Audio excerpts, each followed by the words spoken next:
안녕하세요. 이 작가입니다. 제가 아이들을 키우면서 항상 느끼는 부분이었어요. 저희 아이들 같은 경우 이중 언어를 지금 하고 있잖아요. 이중 언어를 하면 얻어지는 장점이 정말 많거든요. 그런데도 불구하고 아직도 많은 분들이 그 시도조차도 하지 않으시고 또 시도를 하기도 전에 머리에서 들리는 카더라 소식통, 뭐뭐 하면 안 좋다더라. 뭐뭐 하면 안 된다더라 하는 그런 것들 때문에 부정적인 반응 때문에 걱정을 먼저 하시고 그래서 시도조차도 하지를 않죠.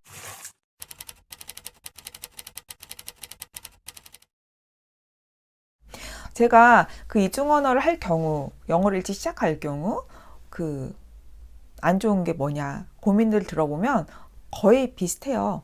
한국어와 영어를 너무 어릴 때부터 같이 시작하면 아이 언어 발달이 더뎌지고 헷갈려서 안 좋다더라.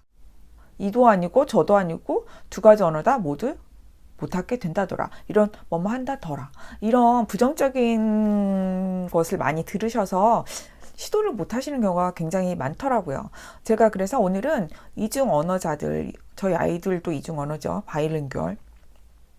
그 장점을 먼저 말씀드릴게요. 제가 오늘 하는 장점은 그냥 저의 어떤 개인적인 경험치에 의한 게 아니에요. 연구와 어떤 조사, 리서치가 정확하게 나온 통계를 말씀드리는 거니까 그것을 들으시면 될 것 같고요. 아마 제 오늘 이 영상을 보고 나면 모국어뿐만 아니라 영어를 더 빨리 접해주고 싶은 마음이 아마 불끈 솟아나실 거예요. 아마 확신합니다. 끝까지 보시면 이렇게 좋은 거였단 말이야? 빨리 시작해야겠다. 아마 이런 마음이 바로 들 거예요. 왜냐하면 엄마들이 어릴 때부터 아이들한테 키워주고 싶은 많은 능력이 다 이중 언어를 하면서 키워지더라고요. 자, 일단 이중 언어가 뭔지 생각을 해보도록 하겠습니다. 제가 생각할 때 이중 언어자란 의사소통을 하는 상대방에 따라서 어떤 언어로 대화할 것인지 선택해서 자유자재로 전환할 수 있는 사람을 이중 언어자라고 생각을 하는데요. 제가 이런 상황은 사실 저희 아이들 키우면서도 자주 보았어요. 아이들은 상대방이 외모상으로 외국인이더라도 그 외국인이 한국말로 말을 걸어주면 바로 한국어로 대화를 하고 외모는 한국인인데 그 상대방이 영어로 말을 걸면 거침없이 바로 영어로 대답을 해주고 이런 식으로 그 두 가지 상황에 맞춰서 언어에 맞춰서 아이들의 반응을 보였단 말이에요. 즉 그 상대방에 의해서 어떤 언어로 대화를 할 것인지 아주 어릴 때부터 자연스럽게 훈련을 받은 거나 마찬가지겠죠. 제가 지금 말하는 첫 번째 장점하고 이게 바로 연결이 됩니다. 첫 번째 장점, 이중 언어자들은 뭐가 좋냐? 인지적 유연성이 굉장히 활발하다고 합니다. 즉 제가 방금 말한 거 있잖아요. 환경에 따라 선택을 어떤 언어로 말을 해야 될 건지 선택을 계속 하기 때문에 이중 언어자들은 인지적 유연성이 굉장히 발달한다고 해요. 이것은 제 개인 주장이 절대 아니에요. 이게 모 TV 프로그램에 나오셨던 언어병리학과 임동성 교수님이 나와서 직접 이야기한 거라고 합니다. 사실 저는 이런 이론이 나오기 전부터 이게 너무나도 당연하다고 생각을 했거든요. 인지적 유연성이 발달한다는 말은 바꿔 말하면 뭐겠어요? 뇌가 굉장히 활발하게 활동을 하고 있고 그만큼 뇌가 발달을 한다는 이야기가 되잖아요. 그죠? 왜냐하면 언어를 계속 구분해서 말을 해야 되고 상황에 따라서 그 다음에 뇌 운동이 그러다 보면 활발할 수밖에 없습니다. 활발하다는 말은 무엇이냐면 단단하고 강화가 된다는 말이잖아요. 그죠? 뇌가 더 발달한다는 얘기잖아요. 그 다음에 두 번째 장점입니다. 이중 언어를 구사하면 와우 집중력이 강화된다고 합니다. 이것도 또한 연구 결과에 의한 거예요. The National Academy of Science라는 곳에서 연구를 했다고 하는데요. 연구 결과에 의하면 이중 언어자들은 하나의 언어만 구사하는 사람들보다 집중력이 좋은데 심지어 시끄럽거나 분주한 환경에서조차도 중요한 정보를 습득하는 능력이 월등했다라는 결과를 발표했습니다. 이것도 정말 와우죠. 와우. 이게 굉장히 중요한 거예요. 사실 엄마들이 집중력 키우려고 엄청 노력을 하잖아요. 또 저희 아이들 어렸을 때 만난 몇 분은 이런 분도 계셨어요. 어떤 분이 계셨냐면 집중력 키운다고 뇌 훈련 학원 이란 곳이 있더라고요. 저는 그런 게 있는지 몰랐는데 뇌 훈련 학원을 보내는 분들을 저희 아이들이 어렸을 때 몇 분을 만났었어요. 그분들은 이제 집중력이 굉장히 중요하다. 그렇기 때문에 아이들 어릴 때부터 뇌 발달을 시켜야 된다. 그런 말씀 하시면서 아이들을 그런 기관을 보냈던 걸로 제가 기억을 하는데요. 집중력이 중요하죠. 그런데 이런 이중 언어 하는 아이들은 집중력이 그렇게 뭐 학원이나 기관을 다니지 않아도 자연스럽게 좋다고 합니다. 그리고 세 번째는 또 이것도 어머니들이 정말 우리 아이들 이거 키워줘야 돼. 엄청 노력하는 거죠. 창의력. 창의력이 좋다고 합니다.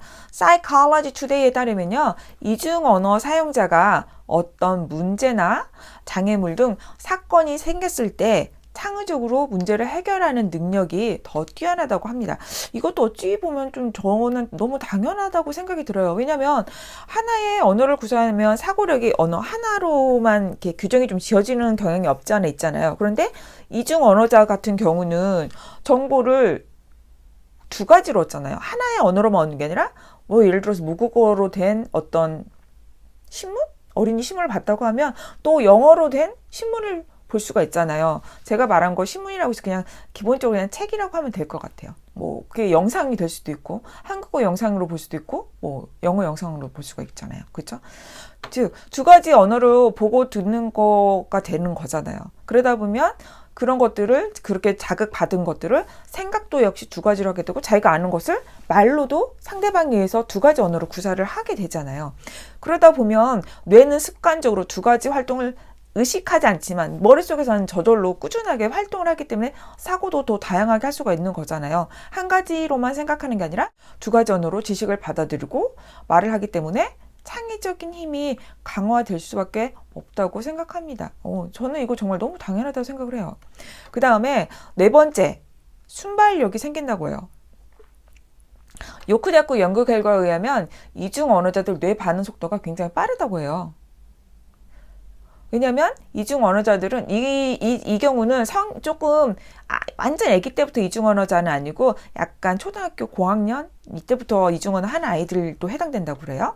단일 언어 구사자들보다 뇌 속에 회백질이 더 많다고 합니다. 회백질이 뭐야? 단백질도 아니고. 회백질이 뭐야? 궁금하시죠? 회백질을 제가 사전을 찾아봤더니 척추동물의 중추신경, 뇌와 척추에서 신경세포가 모여있는 곳으로 중추신경의 조직을 육안으로 관찰했을 때 회백색을 띠는 부분을 말합니다. 회백질은 주로 신경세포와 그 가지돌기, 무수신경돌기 등이 차지한다라고 써있어요. 굉장히 어렵죠. 근데 간단하게 말하자면 정보 처리가 이루어지는 세포를 회백질이라고 해요. 즉 회백질은 새로운 정보를 더 잘 받아들이게 한다고 합니다. 이 말은 즉 뇌기능이 더 좋아진단 말이겠죠? 그리고 이와 또 비슷하지만 좀 약간 다른 이야기인데요.